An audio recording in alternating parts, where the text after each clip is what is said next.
खुलुमबाय उदालगुरि जिल्ला दुलाराय बर' फरायसा आफादनि 50थि बोसोरसालिया जथुम्मा बे जथुम्माया उदालगुरि जिल्लानि सिङाव थानाय नोलोबारि नैबे फोथाराव दिनै जानो थांगासिनो दङ। गाबोननिफ्राय दिनै हरसेनि उनाव गाबोननिफ्राय बे हाबाफारिया जानो थांगासिनो दङ।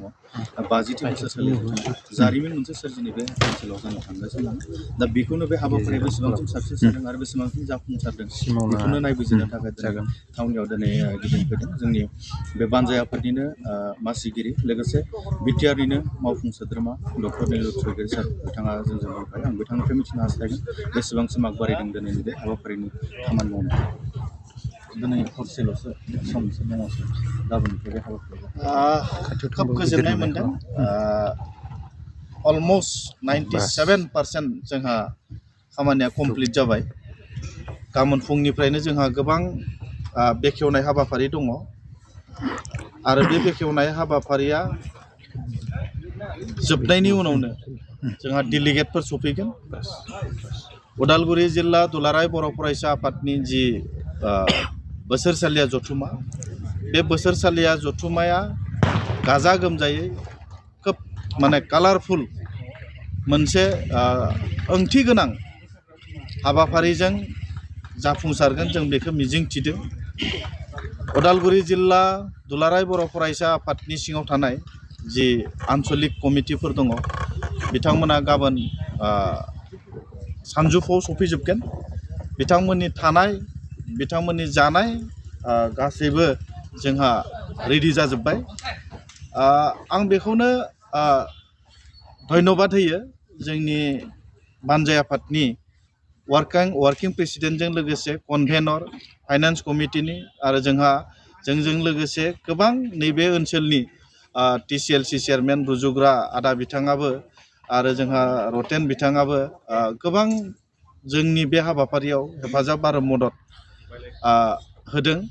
आरो आङो खोब साबायखर होनांगोन नैबे जोंहा लाल बाहादुर शास्त्रि गोजौ फरायसालिनि गोबां बिबानगिरिफोर आरो नैबे ओनसोलनि रायजो राजाफोरा गोबां हेफाजाब आरो मदद होदों। गोबां खस्थ' खालामनानै नैबे जि जौसां आरो नैबे जि मोनसे मिटिं जानायनि जायगा बेहाय दिनै मोनसे समायना महर मोनबाय। आसा खालामो रायजो राजाफोरा लोब लोब लैहोर लैहोर बेहाय बाहागो लागोन। दुलाराय बर' फरायसा आफादा जेरै गोदोनिफ्राय हारिनि थाखाय अलखद समाव हारिखौ दैखोनायाव हारिखौ बासायनायाव जेरै बिबान लाबोदोंमोन थिग बेबायदिनो दिनैबो आरो इयुनावबो बेबायदि हारिनि थाखाय खामानि मावलांगोन जों मिजिंथिदों।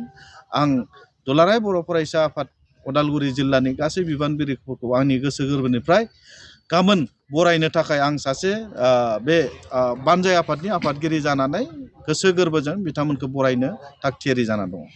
जारिमिन मोनसे बेयो 50थि बोसोरसालिया जुदिअ गल्डेन जुबलि नङाब्लाबो 50थि बोसोरसालिया खुंनो थांदों बेयाव स्पेसियेल मा बाहाय स्पेसियेलि जोङो बरायनो थाखाय बिथांमोनखौ साखाफारा जानानै दङ आरो प्रग्रामा खोब मिनिंफुल। गाबोन डेलिगेट जिरायगोन। डेलिगेट जिरायनायनि उनाव गाबोन लेन्ड राइट्सनि सायाव हा हु बोरै जोङो नामजारि खालामनांगौ हा हुखौ माबायदि खालामबा जोङो माबायदि बेबायदि मोननो हायो बिनि सायाव मोनसे सेमिनार जोंहा जागोन। आरो जोंनि बड'लेण्ड बा बिटिआरनि हानि सायाव लेन्ड रेभिनिउनि सासे सेक्रेटारि धिराज राउत बिथाङा फैनानै मोनसे जोंनो फोरोंफैगोन। आरो समफोर जोंहा 19 तारिख खालि मा होनना बुङो स्टुडेन्टफोरखौ लानानै फरायसाफोरखौ लानानै सोलोंथाइनि सायाव मोनसे सेमिनार जागोन। आरो जोंहा 20 तारिख खालि गेवलां मेल जागोन। गतिके जोंनि जि आबादारिनि सायाव बे सावरायनायबो जागोन। माने बे डेलिगेटआवहा जोंहा मोनसे सेमिनार जागोन आबादारिफोरनि सायाव।